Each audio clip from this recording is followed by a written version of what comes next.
Beginner running mistakes part 4. അപ്പോൾ ഞാൻ എൻ്റെ ആദ്യത്തെ ഹാഫ് മാരത്തോൺ ഒരു അഡക്ടർ ഇഞ്ചറി ആയിട്ടാണ് ഓടിയത്. അപ്പോൾ മാരത്തോൺ ഒരാഴ്ച മുന്നേ ഞാൻ ഫിസിയോനെ അവസാനമായിട്ട് കാണുമ്പോഴും ഫിസിയോ പറയുന്നത് ഇഞ്ചറി ഫുള്ളായിട്ട് ഹീലായിട്ടില്ല, നിങ്ങളുടെ റിസ്ക് വേണമെങ്കിൽ ഓടാം, പക്ഷേ ഇഞ്ചറി വേഴ്സ് ആവാനുള്ള ചാൻസ് ഉണ്ട്. അപ്പോൾ എന്താണെന്ന് വെച്ചാൽ നിങ്ങൾ നിങ്ങളുടെ റിസ്കിൽ ചെയ്യുക. പുള്ളിക്കാരൻ സജസ്റ്റ് ചെയ്തത് ഓടാതിരിക്കുന്നതായിരിക്കും നല്ലത്. പിന്നെ നിങ്ങൾ ട്രെയിൻ ചെയ്തുകൊണ്ട് ഞാൻ ഫോഴ്സ് ചെയ്യുന്നില്ല, നിങ്ങളുടെ ഇഷ്ടമാണെന്ന് പറഞ്ഞു. അപ്പോൾ ഞാൻ ഈ പറഞ്ഞ പോലെ 2 മാസമൊക്കെ ട്രെയിൻ ചെയ്തുകൊണ്ട് തന്നെ ഞാൻ ഓടാൻ തീരുമാനിച്ചു. ആദ്യത്തെ 5 കിലോമീറ്റർ വളരെ ഈസി ആയിരുന്നു, എനിക്കങ്ങനെ പെയിൻ ഒന്നും തോന്നിയില്ല. അപ്പം ഞാൻ ആദ്യം കുറച്ച് ഈസി ആയിട്ട് ഓടിയിട്ട് പിന്നെ കുറച്ച് പുഷ് ചെയ്യാമെന്ന് വിചാരിച്ചു. അപ്പോൾ ഒരു 5 കിലോമീറ്റർ തൊട്ട് 10 കിലോമീറ്റർ ഞാൻ അത്യാവശ്യം നന്നായിട്ട് പുഷ് ചെയ്തു.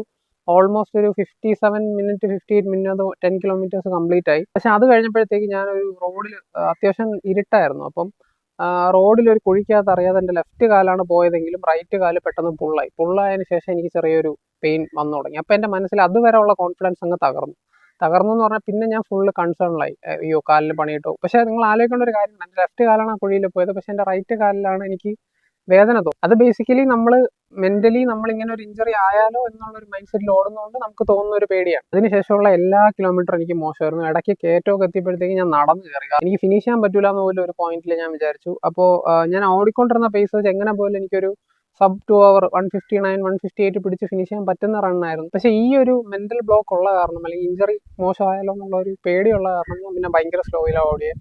എൻ്റെ പേസ് നല്ല ഡ്രോപ്പായി. അവസാനം ഞാൻ നടന്നു ഓടി എല്ലാം ഫിനിഷ് ചെയ്തപ്പോൾ 2 മണിക്കൂർ 20 മിനിറ്റ് എടുത്തു. സോ എൻ്റെ സെക്കൻഡ് ഹാഫ് മാരത്തോൺ ആയപ്പോൾ ഞാൻ തീരുമാനിച്ച ഒരു കാര്യമാണ്, മെന്റലി ഞാൻ പ്രിപ്പയർ ചെയ്യും, അല്ലെങ്കിൽ മെന്റലി ഞാൻ ട്രെയിൻ ചെയ്യും എന്നുള്ളത്. അപ്പോൾ ആ ഇഞ്ചറി എൻ്റെ മൈൻഡിൽ ഇല്ലാത്ത രീതിയിൽ ഓടണം എന്നുള്ളൊരു മൈൻഡ് സെറ്റ് ആയിരുന്നു എൻ്റെ സെക്കൻഡ് ഹാഫ് മാരത്തോൺ ആയപ്പോൾ. സോ ഞാൻ ഇഞ്ചറിയെ പറ്റിയ ബോധർ ചെയ്യാത്ത ലെവലിൽ ട്രെയിൻ ചെയ്യാൻ തുടങ്ങി. അതായത് ഇഞ്ചറി പ്രശ്നമല്ലെന്ന് ഞാൻ തന്നെ എന്നെ തന്നെ പറഞ്ഞ് കൺവിൻസ് ചെയ്ത് എൻ്റെ സെക്കൻഡ് ഹാഫ് മാരത്തോൺ, അപ്പോഴും എൻ്റെ ഇഞ്ചറി ഒരു 90% റിക്കവർ ആയെങ്കിലും 100% റിക്കവർ ആയിട്ടില്ല. എനിക്ക് നല്ല പുഷ് ചെയ്യുന്ന ദിവസങ്ങളിൽ എനിക്ക് വേദന വരുന്നുണ്ട്. പക്ഷേ എന്നിട്ട് പോലും എൻ്റെ സെക്കൻഡ് ഹാഫ് മാരത്തോൺ ഞാൻ 1 അവർ 57 മിനിറ്റിൽ കംപ്ലീറ്റ് ചെയ്തു.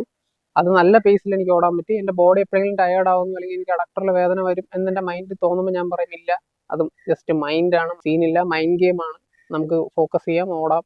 പേസ് ഡ്രോപ്പ് ആകുമ്പോൾ ഞാൻ അപ്പം എന്നോട് പറയും പേസ് ഡ്രോപ്പായി, ഞാൻ ടയേർഡ് ആയില്ല, എനിക്ക് ടയേർഡ് ആകുമെന്ന് തോന്നുന്നതാണ്, പുഷ് ചെയ്യുക. അപ്പോൾ മൈൻഡിനെ നിങ്ങൾ പ്രിപ്പയർ ചെയ്ത് കഴിഞ്ഞാൽ നിങ്ങൾക്ക് റേസ് ഒക്കെ കംപ്ലീറ്റ് ചെയ്യാൻ വളരെ ഈസിയാണ്. So train the mind, train the body, ഇത് രണ്ടും കൂടെ കമ്പൈൻ ആകുമ്പോൾ നമുക്കൊരു PR അടിക്കാം. അപ്പോൾ നമുക്ക് അടുത്ത വീഡിയോ കാണാം. വീഡിയോ ഇഷ്ടപ്പെട്ടാൽ ഫോളോ ചെയ്യാം. ബൈ.